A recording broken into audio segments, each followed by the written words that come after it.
Why do narcissists attack or go after or smear successful people?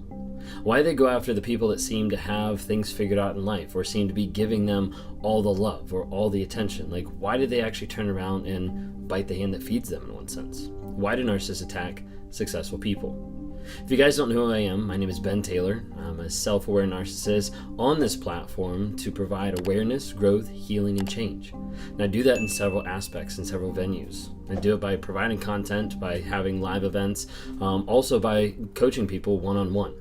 I work with people over Zoom over a period of time, depending on where they are or what questions they have, to provide them either with answers to the questions, to be able to get closure, to be able to walk through different aspects of the narcissist perspective that they wouldn't get from other people. They wouldn't get from their narcissist because they would never get to the place of being honest or being vulnerable about the things that's actually going on inside their head.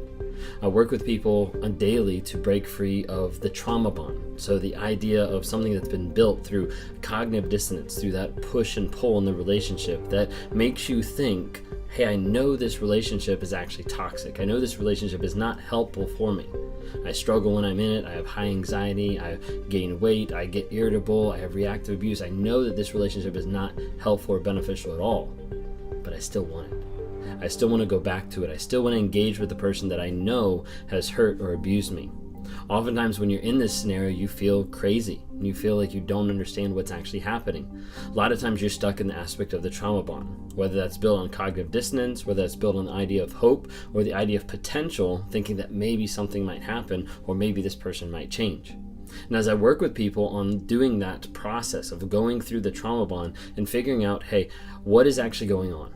What's the thought that I'm thinking? What's the feelings and the emotions that I'm experiencing? What is the actual thought that's going through my head about the situation? And then being able to put it up against the facts or the truth of the situation and say, hey, does this actually make sense? Like, is this actually what's going on?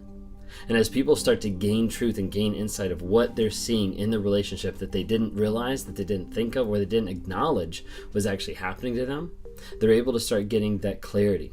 And as they get clarity, it clears out the narcissistic fog that's in between them and everybody else trying to figure out what is going on. What am I supposed to do in this situation? What is actually right? And as I try to guide people through that clarity to get to the place where they can find healing, growth, and change, they walk through a section of what I call limbo land, the idea of detoxing from the narcissist. That's the moment of where life feels like there's some peace there because you're not actively being abused by the narcissist. They're not in your life, they're not in your face screaming, yelling. There's actually a separation, but it doesn't always feel peaceful. And that's the idea of detoxing from that person that puts you in an addictive nature just by who they are, how they manipulated, how they controlled. And the feelings of anxiety or dread or like wondering when the hammer's going to drop because you're used to that for such a long period of time has activated a lot of chemicals and hormones in your body that gives that adrenaline type, that addiction type feeling for another person. So as you walk through that, get to the place that I call clarity and vision of where do we go from here?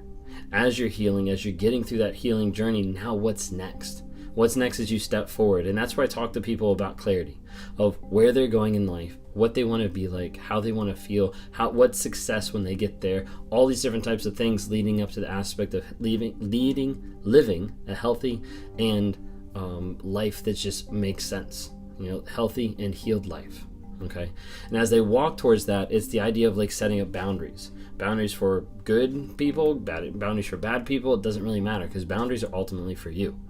Setting those boundaries to make sure that they never go back to the narcissist or they don't get with someone else who has these toxic traits. And that's what I try to do. I try to help people walk through those steps and continue moving forward into life to be healed and happy. Just want to be able to share. That's a little bit of what I do. If you're interested in being able to talk, you can grab on my website, rawmotivations.com. You can grab a one-on-one there. Check out the NARC app. That's a new app that we have that's been out now for just a couple months that we're starting to build awareness. Narcissistic Abuse Recovery Community, NARC. Just search for it in Apple or Google Play, and you'll be able to find it there. And it's got a lot of great tools of courses that are being put up by different people helping you get clarity of what's going on, of how to establish boundaries, of what's gaslighting look like, of what's lying mean to a narcissist, all these different things so that you can start to build your awareness, build your arena of weapons to be able to defend yourself against these toxic people. It's a great place to have community there. There's people that are tracking their no contact, they're recording their truth and making sure that they're getting free. We also have exclusive lives that are happening every Monday night with that group. Also on the second tier, there's also monthly Zoom calls that happen as well. So we'd love to have you a part of that community. Anyways, without further ado, so narcissists, they seem to attack sometimes successful people. Like you might notice there's a pattern of a narcissist that they come into a person's life and it's like, wait, like I've seen this pattern of them attacking like successful people. And oftentimes it's people in the workplace that have worked hard to be able to get to a certain stature, a certain level, a certain promotion, or a certain pay scale. And the narcissist comes into their lives and they literally walk in and it seems like they wreak havoc on everything. And at the end of the relationship, they look back and they're like, why in the world did they treat me this way? I literally had it made for them. I had literally everything they could have wanted. We went on trips, we went on vacations. I had the money, I had the house, I had the cars, like whatever it might be. But they still don't seem satisfied. And they still seem to attack those successful people. Well, you have to think from a narcissist perspective, a lot of the aspects of them reaching out and looking for people that might be successful has a lot to do about their image. Not the other person, not the other person's scenario. It has to do with how that person makes the narcissist feel and look. Narcissist is all about control and is all about image. So when they're controlling their image, when they're guiding how people want to see them, the idea of bringing in someone into their life that looks successful, that looks pretty, that looks sexy, whatever it might be, they bring that person into their life to be able to up how they're perceived by other people because they want to be controlled of their image. That's what they're about. You have a lot of narcissists that come into those people's lives, people that are successful or people that are rich or well-to-do or whatever it might be. They come into those lives for the sole purpose of taking advantage of them. You see this a lot of times of narcissists freeloading, just coming in and being like, hey, I'm really struggling. Like I'm a victim in all these circumstances. I'm a victim because I can't handle a job, that I haven't been able to be with a job. Or I'm a victim because of my health or different things like that. And they play the victim card so that the other person takes them in and says, I'll take care of everything. And what you notice over a pattern of time, that the toxic person isn't paying rent or isn't helping with the bills or isn't helping with basic needs and supplies or anything like that. Or maybe they're living in a different house. Maybe they're living in an apartment or a house that you might own or something like that, and they're not contributing. Yes, there's an aspect that you want to help and you want to get them on their feet and things like that. But how long does that take?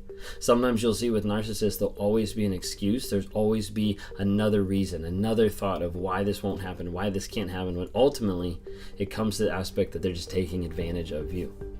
A lot of times that's what narcissists do when they go after successful people.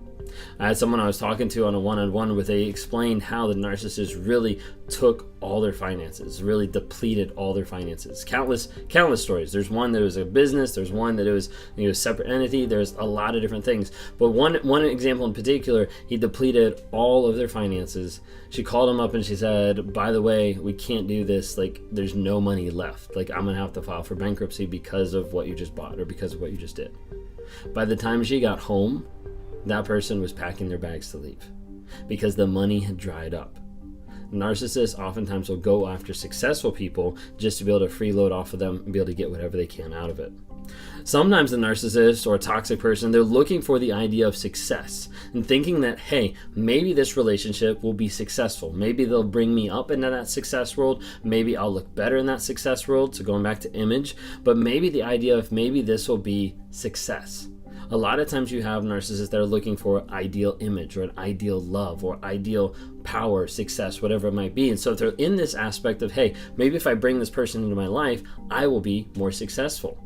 The problem is when they get into this relationship, they realize even if they're contributing on a business level or whatever it might be, they still realize I'm not successful because it hasn't fixed their habits, their actions, their words, and all those other attributes that the narcissist is unwilling to change and is unwilling to work on. So the idea of getting to that place of like, I want that success. I'm going to be with this person, then I'll be successful. With this person, I'm not successful. And that's when you start seeing the devaluing and degrading. You'll see the narcissist degrade and devalue any person out there, but it's especially hard when it's successful people that they know, hey, I've built this from the ground up. I've accomplished so much, and this is how you're treating me. Like, you're making me feel stupid when I run a giant company, when I run this, or when this, I already know this about myself. I have these degrees or this education, but you all of a sudden start to feel really small. and really little, because the narcissist is using that and is using the back and forth method of their abuse, their emotional and manipulative abuse, to be able to get you to think that you're less than what you are. For a narcissist, it's almost like a success, or pinning the flag on top of the mountain kind of an aspect of when they get to the place that they've brought you down. When they've brought you down from that successful spot that you've worked so hard to get to, and they've brought you down. Some of the aspect and the thought behind this is, as the narcissist is in that relationship and feels overwhelmed, or feels like the other person is way above them, it's like, how do I fix this? Okay, well, the narcissist could improve themselves, but a lot of times they're not willing to do that. So then the next option is, I have to take that person and I have to bring them down to my level. If I can bring them down to my level, even though they're successful, if I can bring them down to my level with taking away their self-confidence, their self-worth, their drive, their joy, if I can bring all that down, then I can start feeling better about myself, because see, you're no better than I am. A lot of times the narcissist will use that aspect as well, so that they feel better about themselves, and so they're putting it back on another person so they don't have to experience those emotions, those feelings, and they're ultimately looking for that success that they're not going to get because they're not willing on changing themselves. Hope that helps.